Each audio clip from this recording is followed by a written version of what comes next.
আসসালামু আলাইকুম। সবাই কেমন আছেন? আশা করছি সবাই ভালো আছেন। তো শুভ সকাল সবাই। তো সকাল সকালে এই যে আমি আলু ভাজবো খিচুড়িতে খাওয়ার জন্য। এগুলো বাড়িতে তৈরি করা, এগুলো আমার খালামু পাঠাইছে।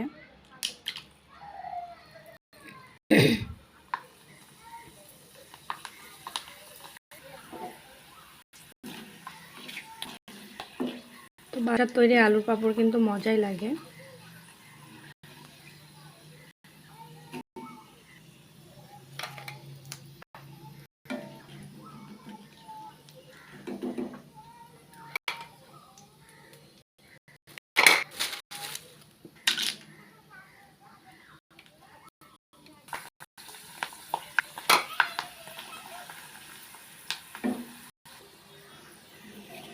তো এই যে আমার আলুর পাঁপড়গুলো ভাজা হয়ে গেল, দেখুন কত সুন্দর।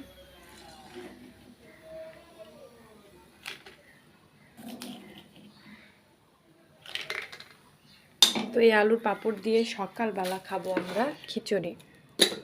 তো এখানে নরম নরম খিচুড়ি রান্না করছি। তো নরম খিচুড়িটা করলে আমার বাবু খুব পছন্দ করে। তো ভিডিওটি যদি ভালো লেগে থাকে অবশ্যই লাইক কমেন্ট শেয়ার করবেন। সবাই ভালো থাকবেন। আল্লাহ হাফেজ।